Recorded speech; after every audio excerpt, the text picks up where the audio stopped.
everyone. I'm Tina Reynolds with Uptown Studios, and I'm here with Mary Cravets, and we're going to talk about everything. We're going to talk about running businesses, starting businesses. Mary is a motivational speaker, a trainer, an educator, a really smart woman that I'm so lucky to have on this show. Thank you, Mary, for being here and sharing some of your insight with some of the listeners. Oh, I appreciate the invitation, Tina. Well, I think I'd like to start off with gratitudes. Here we are in the week of Thanksgiving and being grateful, even in 2020, is like there is so much to be grateful for in business. Let's not talk about the family side. Let's talk about how do you be grateful in business in times like this? You know, I feel like being grateful there in any time, this time, anytime. I find the way to truly be grateful is to put things into action. So I was thinking about this today before we were talking, and I thought, you know what?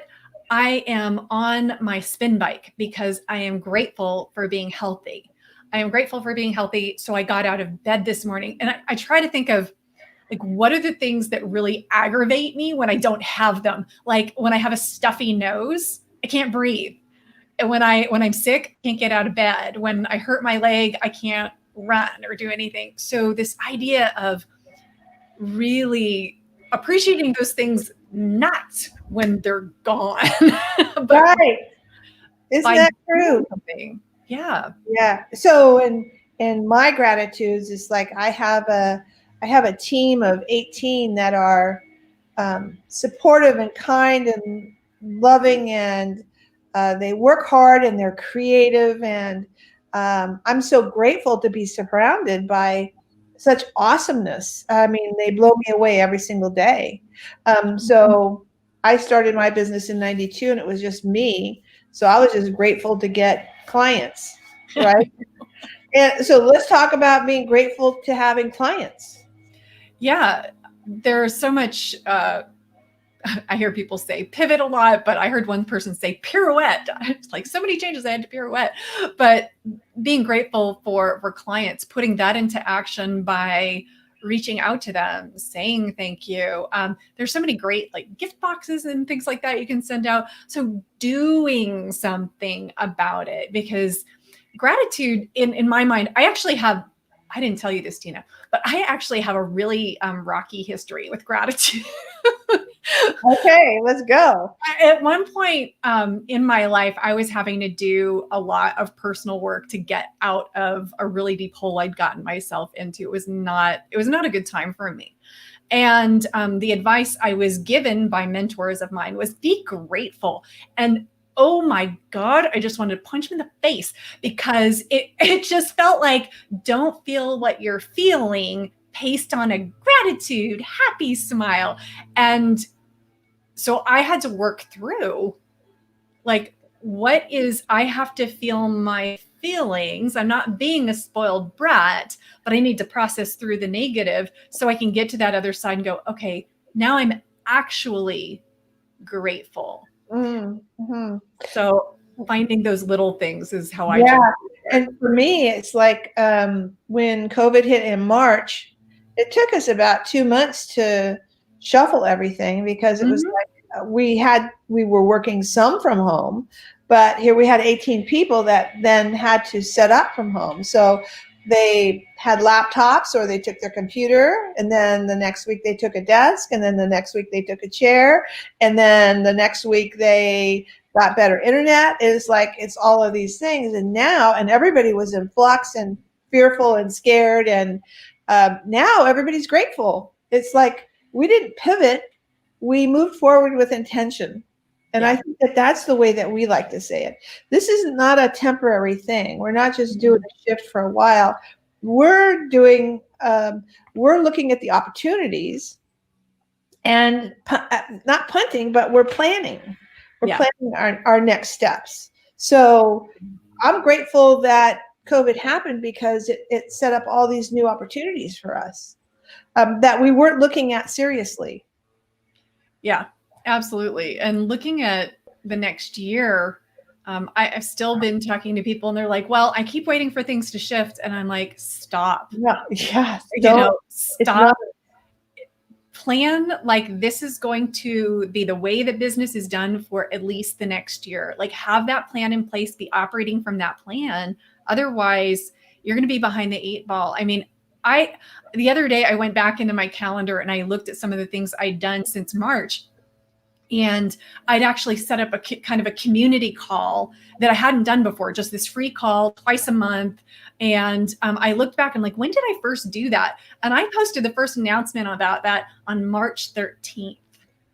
That was so fast. Yeah. And I felt like I waited around forever. So one of the things I'm grateful for is that I have gotten in touch with some of my strengths and really taken them out for a spin, my innovation, my ability to implement quickly, all the things that I teach and encourage in my clients instead of waiting or theorizing or taking another 72 training courses. It's like, let's get out there and go serve the people you want to serve and make a living at it. So I've definitely become more like my conviction about what I do has deepened because of everything. So has COVID built your business? It has. And it's because of innovation. And as a small business owner, there's a fear that is with you all the time, the fear of failure, but there's also the fear of success. Like, but the fear of failure can keep you locked down so that you don't do anything. Yeah. And nothing ventured, nothing gained. You can talk about it all day long, but until you give that $20 to somebody to invest in yourself, nothing really happens. So how do you help your clients to get unstuck? Do you know, I think the key is getting really, really specific about actions, because if you think of like, if you get up in the morning and you've got a list, okay, I have to send 3 emails. I have to, like, if it's very specific and it's connected to your goals and it's connected to who you are and it's connected to your talents and it's a really specific, clear plan of action, then it's quite simple to execute. And that's what we're always looking for, is how do we create this incredibly simple to execute plan that is in alignment with where you want to go, which is aligned with your ideal client and creates the messaging. It's the 3 things is the where to go, what to do, and what to say. If you've got that where to go, what to do, and what to say, and my specialty is client generation. So if you've got that locked down and broken down into little bite-sized steps, then what happens is our clients just start taking the steps because they're not difficult. They're clearly defined. Yeah. And before they know it, suddenly they're making progress. And so their confidence catches up with them. I'm going to step away for a second. I just got a book. I'm going to show you. Oh, okay. Like I thought you said you were going to step away, like you're leaving. No. Hold on. I'm right here. Okay, good. Talking. I just got this book, and it's exactly what you're talking about. It is Atomic Habits. Ah. Have you seen this one? I've seen the book. I haven't read it because I looked at the description and I'm like, I kind of already do that. You do it. You absolutely. What you're talking about is these tiny little steps that people take so that they can achieve their goals. And they're tiny. It's like they're so tiny. Yeah, a 1% change every day. And the next thing you know, you're running 3 miles, and the next thing you know, you're running 5 miles. Exactly. And the challenge is that people want to do it. They want that overnight success. I mean, I've been in business for 10 years. So, I'm the 10-year overnight success. And also most of the people I run into, they are very clear about where they want to go. They've got the vision, they've got the passion, but being able to break down what is so big or so messy into what to do Monday morning. Yeah. That's where they just go. Well, and it's like, I start a business and I'm going to make soap and I'm going to sell soap, right? So I'm good at making soap and I have the great scents and I have the great mix, but I don't know shit about marketing. I don't know shit about accounting. Like how do you learn? And the way that we're helping our clients is you have to know about this. It's like, okay, I know you hate social media, but you have to do it. You have to do it because you can't afford to pay us. I'm going to teach you how to do it. And then there's going to be a point where you can hire us. Mm-hmm. And then you do the thing that you do to build your business all day long, right? Yeah. But it's like, you start and you're a solopreneur, and they have to do everything. So how do you talk to your clients about, okay, now you have to get QuickBooks? Do you know, I don't actually delve too much into the QuickBooks thing. And I'll tell you why. I'm like the stuff that's behind the scenes, like the inner workings, all that stuff becomes necessary after, in my opinion, people learn how to bring business into their business. Yeah. Because I remember one time, this was years ago, I was talking to a prospect and she goes, well, let's talk at like next quarter. I've got to get my QuickBooks set up. And I was like, you're to account for what? I mean, you don't have anything coming in. And I just feel like people get it out of order. And they get encouraged. Okay, so I'm going to see if I can elicit an eye roll. Tina, ready? Okay, build it and they will come. You have to, you can't build it's like you don't buy a building and start a business and then hope the clients will come. You have to build your clientele first. It's got to be. I know. Clicks and buys, and people need to know about you first. If you have no reputation, you have to build your reputation. Yeah, absolutely. It's like, and the thing is that in service-based businesses, so I work with a lot of coaches and CPAs and web designers and things like service-based businesses. While the visibility and social media piece is a part of our world, the way that service-based businesses get business is through the top two ways are through referrals and through speaking. Yeah. They are relationship building, and the most misunderstood way of generating business is referrals. People are like, oh, it just happens. I don't know. And there's no control. No, it doesn't just happen. No, it doesn't just happen. It is something that you can have a very high degree of control. I built a very successful real estate practice just on referrals. Tina, I didn't even know there were other kinds of marketing.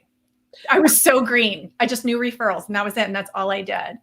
So I do see people getting very caught up in this idea that we're in a virtual world. So all of my marketing has to be digital, like social media posting and online funnels. And what I know for the businesses I serve is that that's a very, very small fraction of how business actually gets done.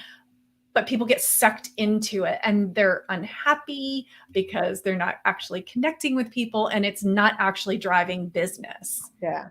Well, and for me, it was, I've got 19 employees now and we're doing business like crazy. But when we first started, it was 95% was referral. 95% of my business in the early days was referral. And now, because we've grown and we have a great website and we have a great SEO, but we're different than that solopreneur, five and under employees or 10 and under employees. Mm-hmm. Now we're getting like 35 to 40% from Google. Mm-hmm. Is what you need when you have 20 people. Yes. You need to have that funnel needs to open up, but not until you've really built your reputation. Yes. And you've got that solid foundation down.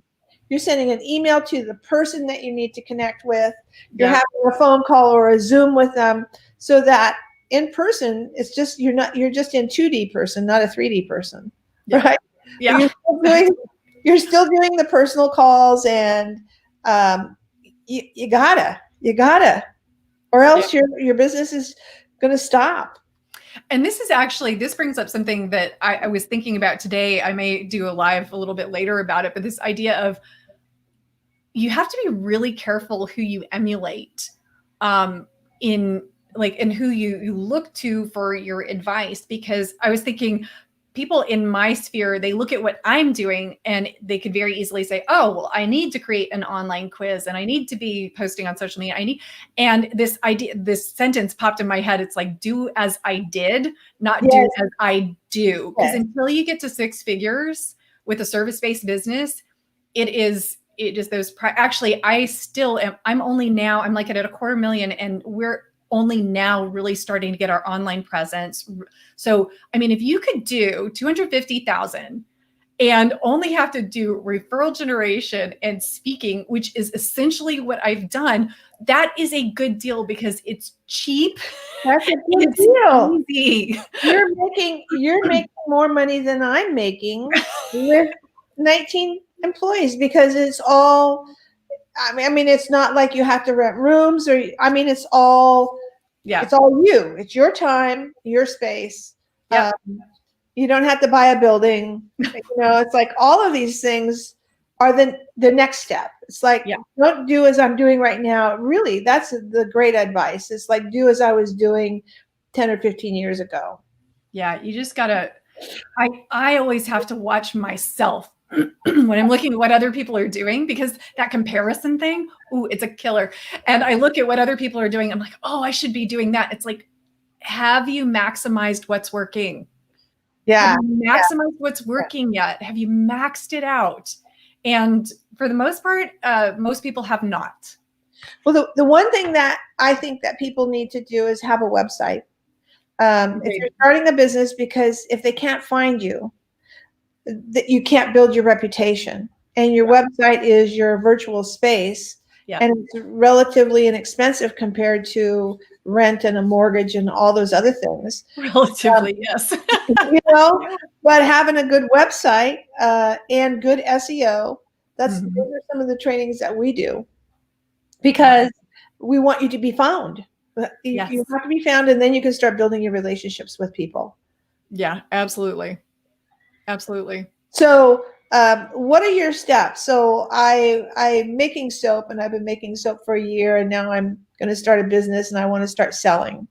First of all, I'd probably direct you to someone who focuses on product-based businesses and not tell you to go through my steps, because I really focus on service. Okay. All right. Nope. So let's say that I'm a coach.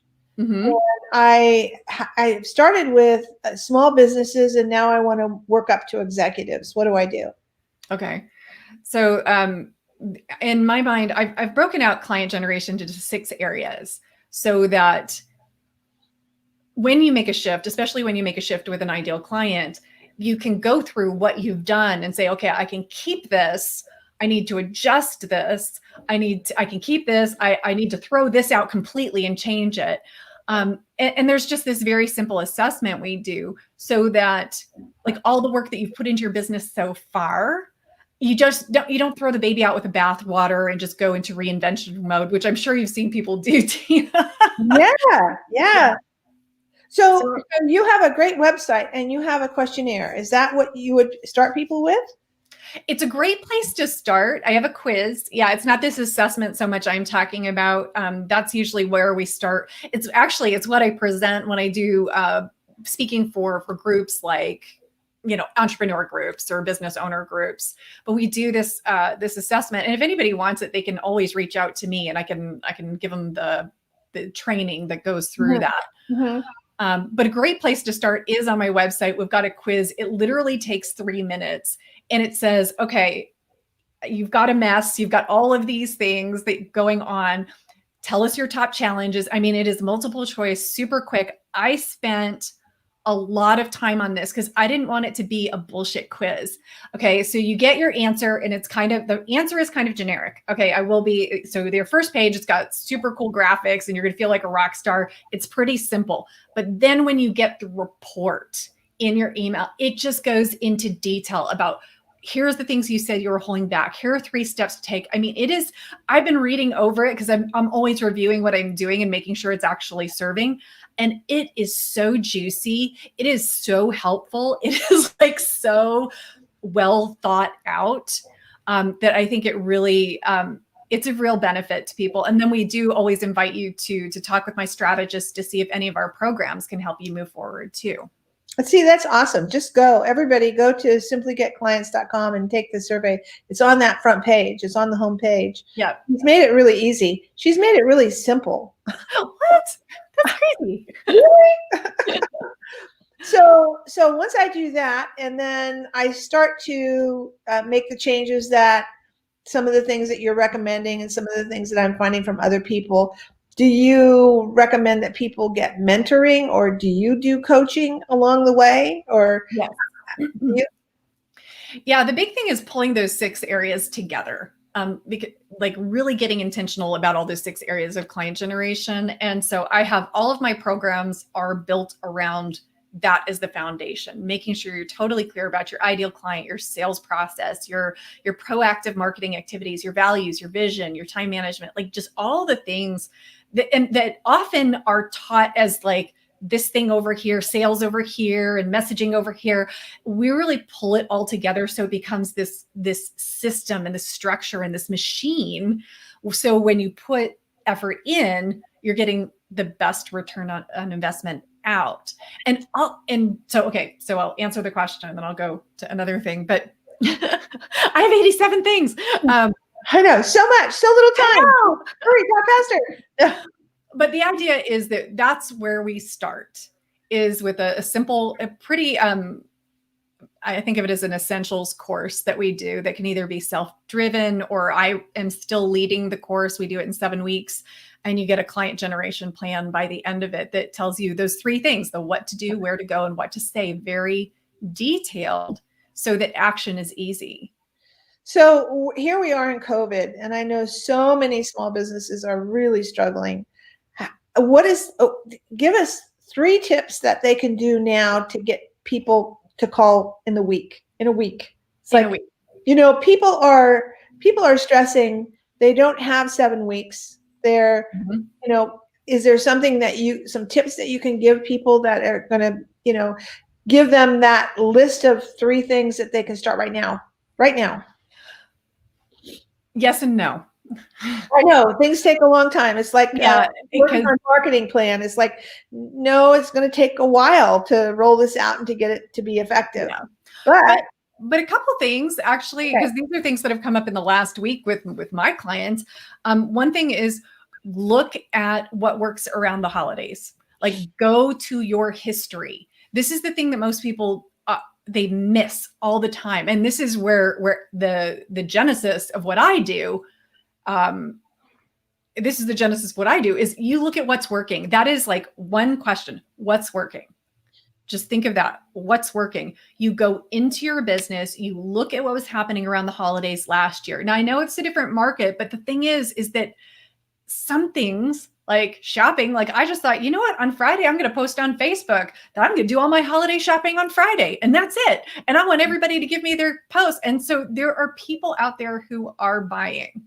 So the first thing is, look at what's worked in the past. Don't reinvent the wheel. See if there's anything from your history that you can apply. Wait, I have one tip. Yes, please. The Saturday after Thanksgiving is Shop Small Business Saturday. So shop on Saturday instead of Friday, because then you're supporting all these small businesses that are just trying to get money in their bank. Okay. Go on. Okay. You got your first thing. We're doing Thanksgiving on Saturday, so that's okay. On Friday. Okay. All right. But I love the small business because obviously I am one. And the other thing is, if there have been people in your world who they're kind of on the fence, or you've never really approached them. And this is actually a challenge I'm going to give in the Breakthrough Bash event that I'm going to do in a couple weeks. Or is it next week? Holy crap. It's next week. Oh, you're not ready. Yeah. Fast forward to December. So the challenge is reaching out to someone and just say, hey, have you ever considered working with me? Have you ever considered hiring me? Be direct, because look in my eyes. There are people right now who are considering working with you or buying from you. They just haven't pulled the trigger. You know what? It's like the whole thing. And when I was first starting and it was just me, it's like that trigger pulling had to be in the next week or two. Now I'm working with people for years, and then they call after 4 years of emails and back and forth, and they say, okay, I'm ready to do the website now. Mm-hmm. So what you have to do is to ask them, you know what? I have some open time. I'm looking for a couple new clients. Have you considered working with them? Considered. I have some love time it. now. Yeah. Yeah. And and that's where people get stuck, is how do I say it? Yeah. How do I say this? And that's what I have some open time right now, and I'm looking for just a couple. And I like to pick the people that I work with because I don't want to work with any assholes. I love it. I say that. I'll say that to people. I don't, and you're qualified because you're not one. I know you are. Right? What a ringing endorsement. It's just a glorified endorsement. You're not an asshole. I want to work with you. And I really believe in asking and finding your words. And if you don't know the words, then that's kind of my superpower. I'm a word nerd. But like a great theme for a business is you can't sacrifice next year and next quarter and the year after that. You can't sacrifice the strategies that will make that work because you need business now. Yes. Because that's what happens. It's like, well, if I can't figure out something for right now, then what's the point? And it's understandable. I've been there, but you need to learn how to generate revenue right away. It's like having that skill. It's something a coach pushed me to do early on. It was so uncomfortable, but it's a skill set. I mean, if I was challenged to make $10,000 by the end of the week, I could do it. Yeah. Yes. Do it. I have enough reach now and enough reputation that I could call and say, hey, you know what? I have 4 designers that are open and I'm going to give you a discount. Yep. Exactly. Right. But that's what you do. Because either you have time or money, but it's very rare that you have both. You either have time or money. And if you have time, give away your product. If you have time, give away your service, have some discounts, and generate the work that comes in. Then you have testimonies. You have relationships that you've been building. And you're spending your time that's just sitting there. If you don't have work, you're not generating any reputation. You're not. So it's like you said in the beginning, if you want to be in business, you need to do business. You don't need to, you need to do marketing as you get everything, as you get your machine going. But if you're a solopreneur, you need business. You don't need to worry about all the other stuff. Get people in the door, get people to click, get people to call. Whatever it is that you need to do, right? Yep. And you have to think through. I mean, I was just thinking that one of the first things I ever heard in a personal development business seminar was the fastest path to failure is comparison. Yes. And that changed my life because I was really expected to be preached at and told that I had to go put on a suit and tie and whatever. And that changed my life forever. And how it applies here is I just feel like we're talking about a lot of different strategies, but the truth is that there's no one approach. There's no cookie cutter approach. And that's why what you do is so customized. And what I offer a framework that people build out and make their own. And you have to do that. So don't take any one piece of our advice. If for anyone who's watching, don't take any one piece until you've really thought it through. And does it apply to your business? And if you don't know, get a mentor. Yes, get a mentor. I think that is probably one of the best things to say. When I started my business, mentoring was not all that. And back in the day, it was when women were fighting women. It's a different society today. Women support women today. It's not me against her. It's us against everybody else. It's like what I can do to help you, Mary, is I need to do that because you are part of my reputation building. Whether we work together or not, it's not about that. It is about building community and supporting each other. Yeah. So, okay, we got 1 minute left. What is your word? What are your words of wisdom for this Thanksgiving? Words of wisdom, put your gratitude into action. Find ways to put your gratitude into action. Tell the people that you love that you love them. Don't hold back in anything. We just don't ever know how much time we have. I think that is so real.